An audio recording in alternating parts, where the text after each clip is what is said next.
Regardez ce qu'on a découvert. En fait, on venait arroser notre petit pommier, qui est tout petit. Et il y a un oiseau qui s'est envolé. Et hier, c'est pareil. Et en fait, je sais pas si on va bien voir. On les voit pas. Tout au fond. Ah, je les ai.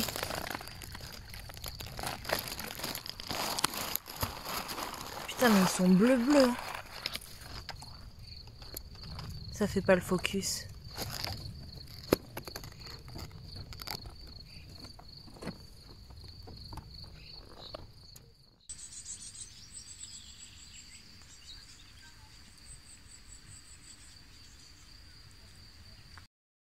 Voilà, regardez où je me situe. Je me situe à peu près à 1 mètre de la mare. De l'autre côté, en fait, là où on voit jamais, j'ai placé en fait une GoPro pour filmer les poussins qui se déplacent souvent ici. Et là-bas, vous pouvez voir leur ancien nid. Donc bien évidemment, il est important que j'aille seulement maintenant à cet endroit et que je ne suis pas allé pendant que la maman couvait encore les œufs. Parce qu'il ne faut pas les déranger pendant la couvaison. Mais là, vous avez vu les poussins en vidéo, ils ont quand même déjà quelques semaines. Et ils se déplacent la plupart du temps là-dedans maintenant lorsqu'ils veulent se cacher. Et puis bon, autrement, ils zonent un petit peu partout à découvert. Mais dès que quelqu'un arrive, ils foncent là-dedans avec les 2 parents. Et c'est leur petit repère. Et au final, c'est quand même vachement bien qu'on ait laissé cet îlot central. Parce que finalement, ça abrite de la biodiversité. Et aux poissons que je mets là-dedans, ça leur permet un petit peu de frayer dedans et de se réfugier, quoi. Alors les quelques arbres qu'il y a encore dans la mare, avec leurs racines, ils forment des petits îlots comme ça. Et ça, c'est chouette aussi, en fait, pour toute biodiversité. Et même, ça rajoute un peu de structure dans la mare. Et pas juste un trou façon piscine.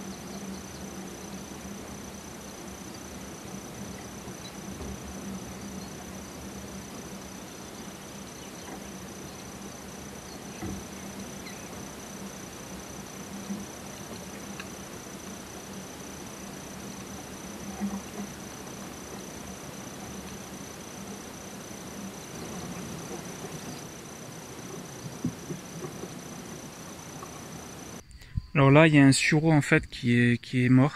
Donc on n'a jamais planté ce sureau, il était là déjà avant qu'on s'installe. Et là, c'est du bois mort, hein, le truc. Donc c'est dommage parce que selon le sureau que c'est, on aurait pu faire de la confiture. Voilà, une petite session de récolte, ça donne ça. Il y en a encore plein, hein.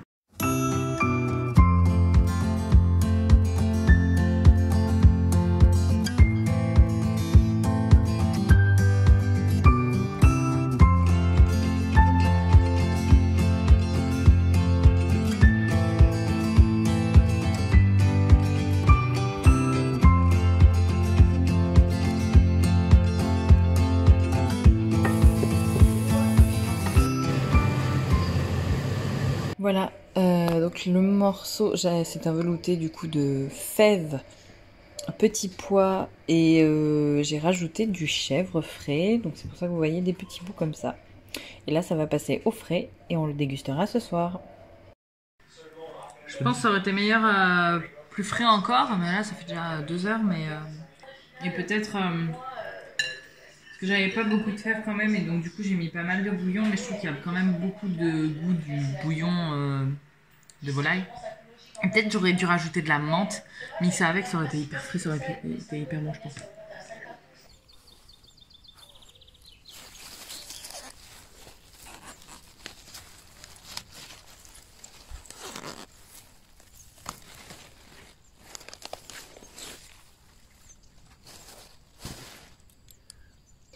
Voilà pour un repas là, et on prendra le reste un autre jour.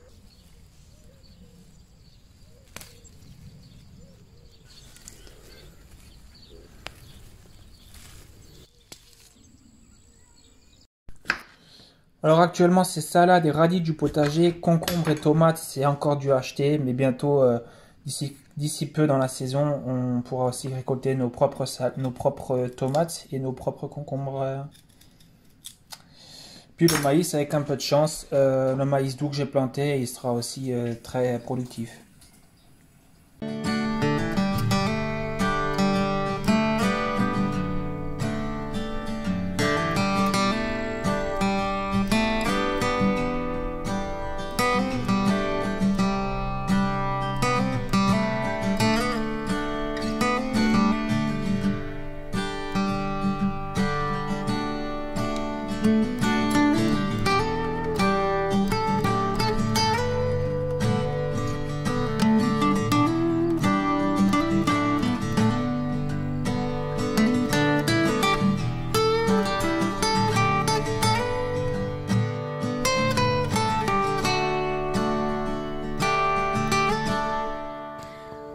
Alors cette variété de plants de tomates, on peut voir qu'elle a une couleur un peu différente des autres. En fait c'est tout simplement la variété de mémoire, c'est la indigo. Donc les couleurs de tomates seront du couleur un peu bleutée comme ça. Voilà, les autres, à titre de comparaison, il y a bien une belle différence. Donc visuellement c'est joli. Voilà, on peut distinguer les différentes espèces simplement à l'œil. Sans, au bout d'un moment on peut se passer des petits panneaux. Voilà, ça commence à produire les tomates, on va bientôt les récolter.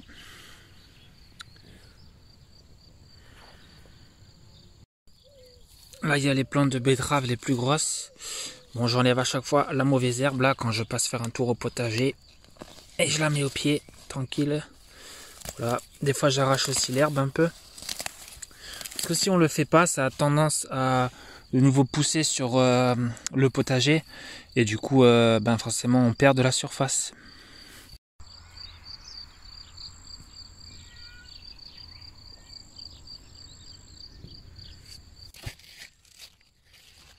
Ça pousse. Voilà, là, il y a un petit peu de désherbage à faire à chaque fois. Je prends avec les racines et je laisse sécher en paillage.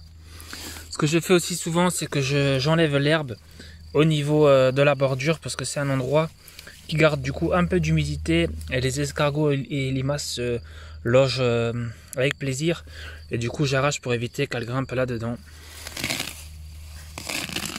Et ça souvent je le jette sur l'allée pour éviter que je mette des limaces dans le potager. Vous voyez là.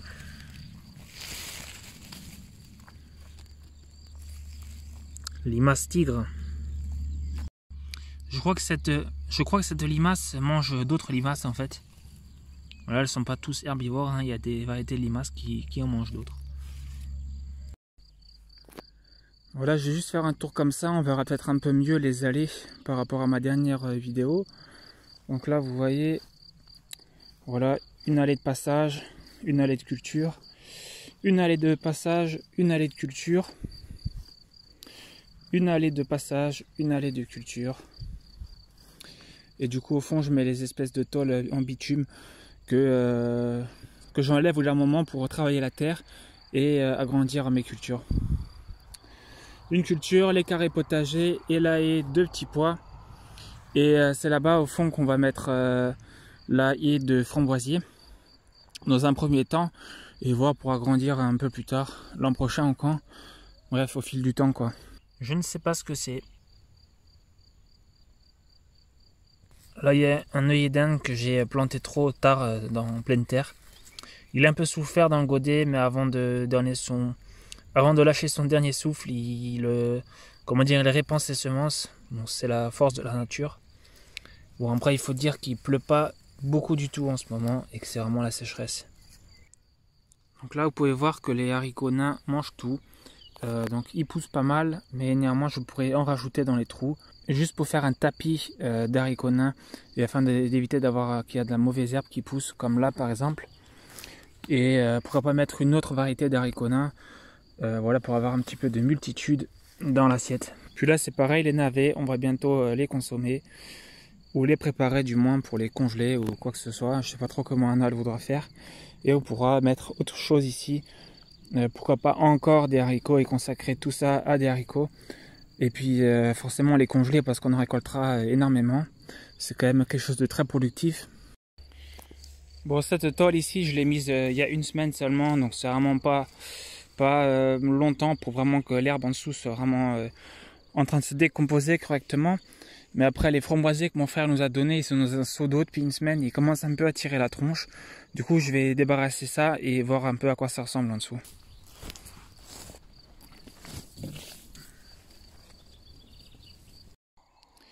Vraiment loin d'être décomposé, mais je vais faire le travail maintenant à la grelinette. Là, vous voyez, on dirait bien un terrier. Ou alors c'est un trou qu'avait fait un renard en essayant de chasser le rat au pied, moi j'en sais rien.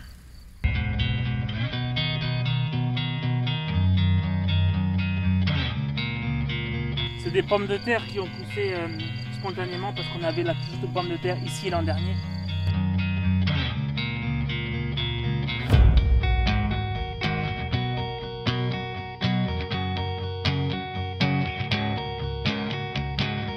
Je vais les planter là-bas avec les autres pommes de terre.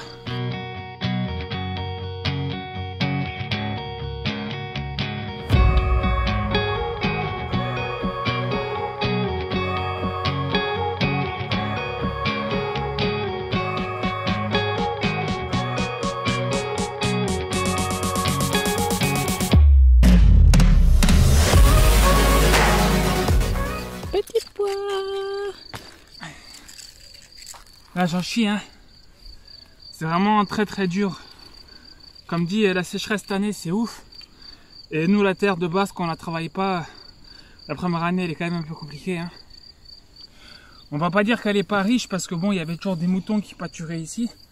Donc à force ça a un petit peu enrichi la terre. Mais elle est quand même argileuse et compacte. Et là regardez le nombre de pommes de terre que je sors. À l'emplacement on en avait l'an dernier. Donc là je balance tous là-bas où j'ai de l'espace libre dans les autres pommes de terre pour avoir des récoltes gratos quoi. Ça évite d'aller en acheter.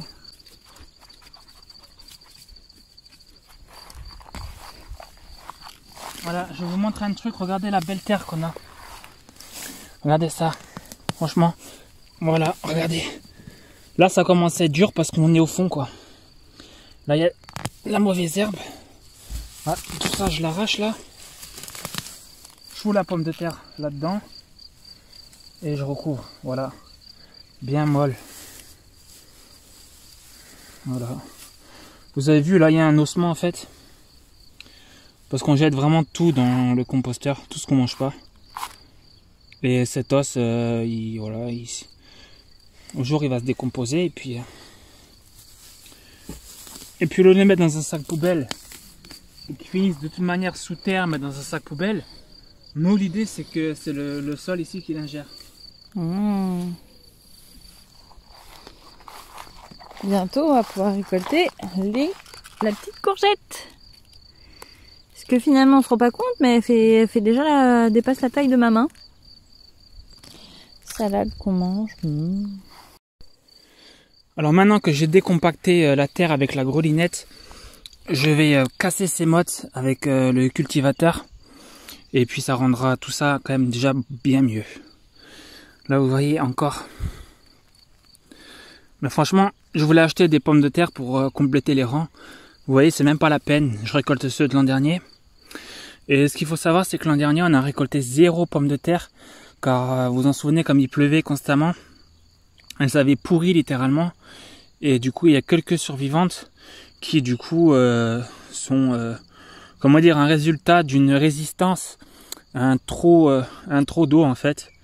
Et bon, dans tous les cas, ce sont des bonnes pommes de terre, je pense. Et c'est des pommes de terre gratos. Et une mini réussite quand même qu'on avait l'an dernier, mine de rien. Vu que cette année, j'en ai quand même pas mal à replanter.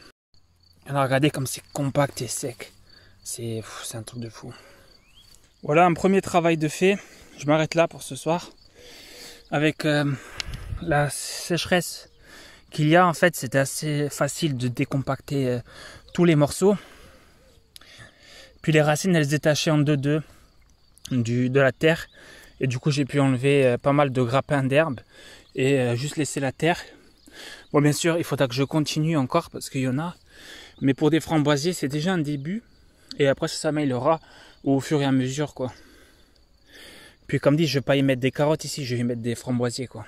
Alors j'ai planté les framboisiers, donc vous voyez sur la parcelle que j'ai préparée hier. Donc en fait avec mon frère on les avait taillés pour qu'ils génèrent, pour qu'ils aient plus de force pour développer la racine, plutôt que la pousse dans un premier temps. J'ai arrosé énormément et en fait je mets pas encore le grillage parce que bien évidemment je veux d'abord continuer à faire une plate-bande beaucoup plus grande avant d'étaler un grillage quoi. La vidéo touche déjà à sa fin, j'espère que vous l'avez aimé. N'hésitez pas à le traduire par un pouce bleu si c'est le cas et à vous abonner. Et moi je vous dis à bientôt pour une prochaine vidéo. Ciao tout le monde!